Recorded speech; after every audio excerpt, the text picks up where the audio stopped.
73 team to me was just legendary. I can't tell you how many times I stared at the 1973 team picture. As soon as we started doing well, we started quickly getting compared to the 73 team, and my coach, Bill Robinson, was the quarterback of the 73 team, and there was a few other assistant coaches, and a lot of that 73 team were still in Halifax, so that was definitely motivation for us to do what they did. We brought an exciting brand of football to Halifax and to Canada at the time, and I think that we really didn't think about the 73 team as much as we thought about what we needed to do to bring a Vanier Cup back to Halifax and for Larry. After several losing seasons, the Huskies hired Larry Uteck. He brought in hard-nosed players and won an epic recruiting battle that brought the greatest player in Canadian university football to St. Mary's. 18 seconds, Flynn again. We knew we had all the makings for a great team. We knew all the right pieces in place. We were just missing that one guy to push us up over the edge, and he was the guy. So I just looked him in the eye and said, look, Chris, now if you come out to St. Mary's, you'll be the show in Halifax, because they will come out and they will watch you. Just imagine a field, around St. Mary's full of people watching you play, winning championships.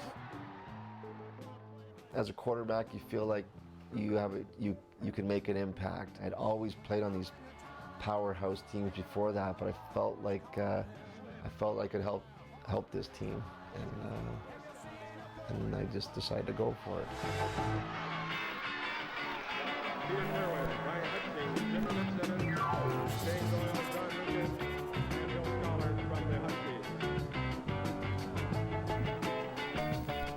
We knew we were going to get the ball back. We were really concerned about the time.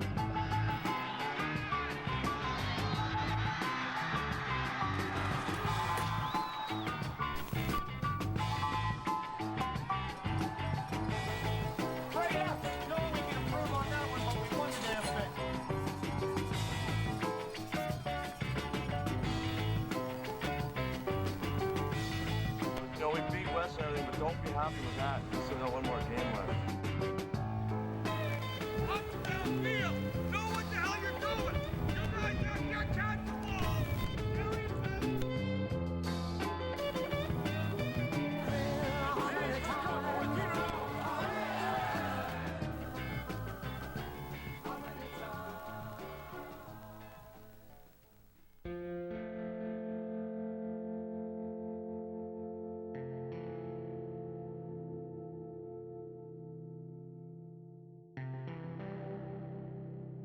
Larry grew up in the house on Riverside Boulevard in Thornhill. It was next to an orchard where there was no house and a field next door. It was a small community. When you were young and felt no strain. I'm the eldest, and then there was my sister Katrine, then Larry, and then Ann and Joe. And I remember Larry and my dad playing ball there a lot. He was just the apple of his eye. He just adored Larry. His mom, Joanne, was a nurse, very empathetic. I think maybe that's where Larry got some of his empathy from. Just a tremendous individual, a saint, very angelic, always thinking of others. She was a wonderful person, very warm and friendly. Whenever we as Larry's friends went over, we were always welcomed and treated very well. She met my father when he was, having some sort of surgery in St. Joseph's Hospital in Toronto. If you met him, you'd probably think he was a very handsome, charming individual. And he was that. But he had a darker side.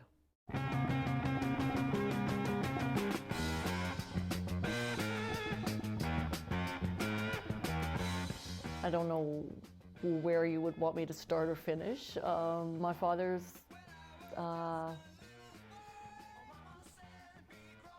was a con artist. Joe and I only know my dad as a criminal. My mom used to take us to Kingston Penitentiary, and that's where Joe and I thought he worked. He made crafts there. As Ann would say, he's at camp. But I just remember the term was thrown about, he's away. Your father's gone away. And I kind of vaguely remember it was for something bad, but he did it because he was trying to help us in some way. But he was doing it the wrong way. You know, after my father went to jail, got into trouble, and you know, that was embarrassing for all of us and hurtful. I'm sure Larry felt as hurt and betrayed as the rest of us. When all the good has fallen behind, when all the dreams no longer shine. With his dad in prison, Larry faced some challenges at school and needed some guidance. When Larry was struggling as a result of the turmoil that was in the family at the time, he was lucky enough to come across a teacher who saw this. This was the case at St. Luke's for Larry, and there was a teacher there by the name of Jack Black who witnessed this. That might have been the origins of, beyond the British Bulldog on the playground, the origins of Larry Uteck's football career. And it's all because he had a mentor.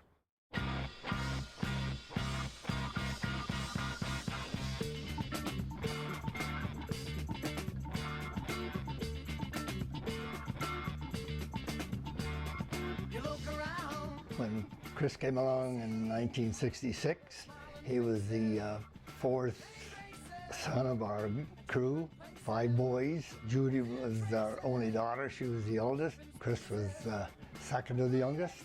He came along when his brothers were all playing sports, so he started at a young age of street hockey and backyard football and whatnot. I grew up in Buckingham, Quebec. It was a little town in Quebec, about an hour from Ottawa, a hockey town, but I really had a interest in football from an early age. His uncle, Ken Lehman, played for the Ottawa Rough Riders. Ken and quite a few of his teammates visited. It was a big thing to have those guys come to our house in Buckingham. He definitely got our parents and our family into football. In my bedroom when I was a kid, it was all Ottawa Rough Rider stuff, paraphernalia, Tony Gabriel, J.C. Watts. I mean, that was my dream. Like Uteck, Flynn got his start playing touch football in junior high. We had a touch football league that was a men's league, but at age 14, I tried out for a team and I made the team. I was the youngest player in the league. That definitely helped me because it's a touch football league. There's no running the football or handing off the running backs. So you had to learn how to read defenses. So that was the first organized team I played for. It was basically just before I went to Film and Write.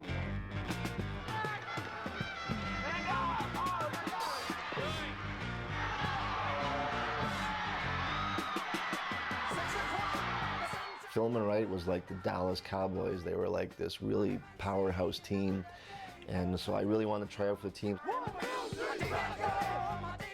We didn't really give him much of a look, but when he came out in grade 9 spring camp, my goodness gracious, who is this youngster?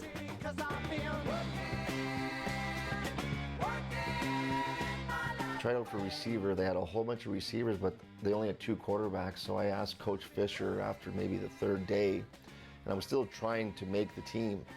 And I asked him if I could try out for quarterback because there was only 2 quarterbacks. And I can't remember exactly when, but he said, sure, you can try out for quarterback if you want. What do you want to play, Chris? Oh, he said quarterback. I said, okay, pick up a ball, let's go. Let's see what you can do. He had to be extraordinary to make the team at the age that he did. And he proved that his talent was such that he took the job away from a fellow who had just won a provincial championship. At that age, you don't find too many people that can throw the football, your first year of high school kind of thing. So it was, he had a pretty good arm. One story that I get a kick out of telling, we had a deep pass call, drops back, nobody's open. He breaks to his left, sprints nearly to the sideline, spins, goes back to about where he was. Now he's got 12 guys running after him. He goes again to the other side of the field and curls back towards our goal line and then starts moving back towards the line of scrimmage. He stops, and from the 45-yard line, he throws about a 50-yard strike to Kevin Scarf, who's standing on the goal line, all by himself. He did that often. The funny thing about it comes back to Vince as sword coach, but broken play. I said, don't worry, Chris. I said, we'll put it in the playbook next week.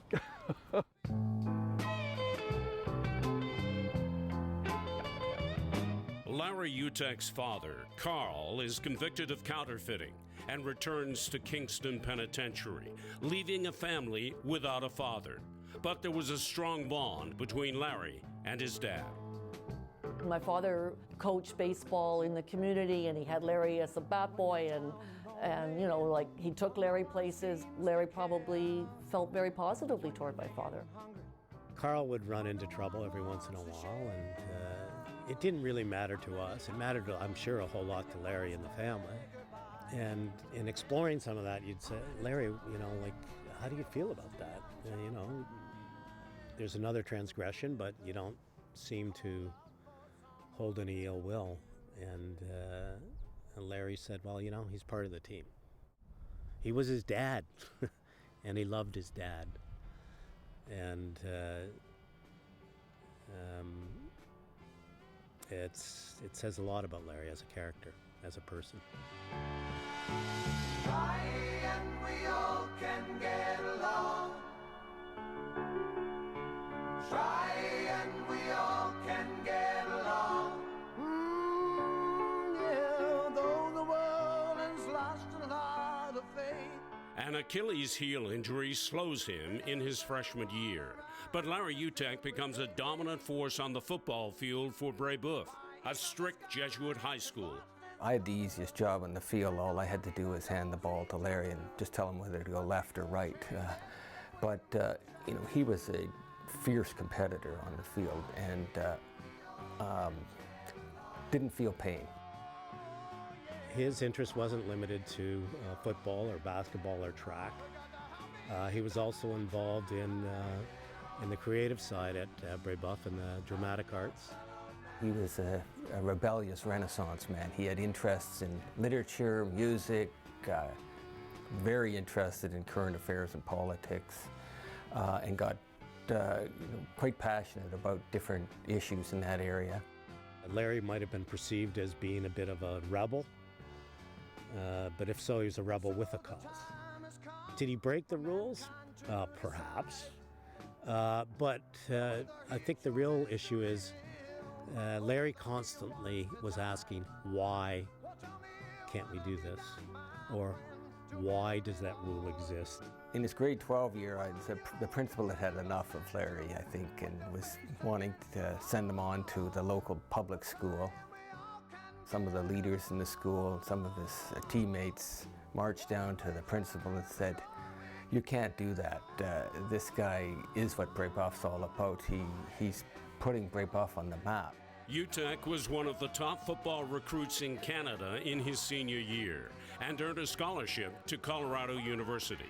And he went down there to be a running back. They also had an All-American running back named Cullen Bryant. So they flipped him over to defense, where I think was a natural position for Larry. He liked the contact. I'm sure it was difficult for him. He came from a culture in high school in which he was the star, and he went to a huge school. It was like a big business. You know, Larry liked the football part of it, but I think the entire package of U.S. college football and a scholarship was a little overwhelming and took up too much of Larry's time. He went there, I think he studied Asian studies.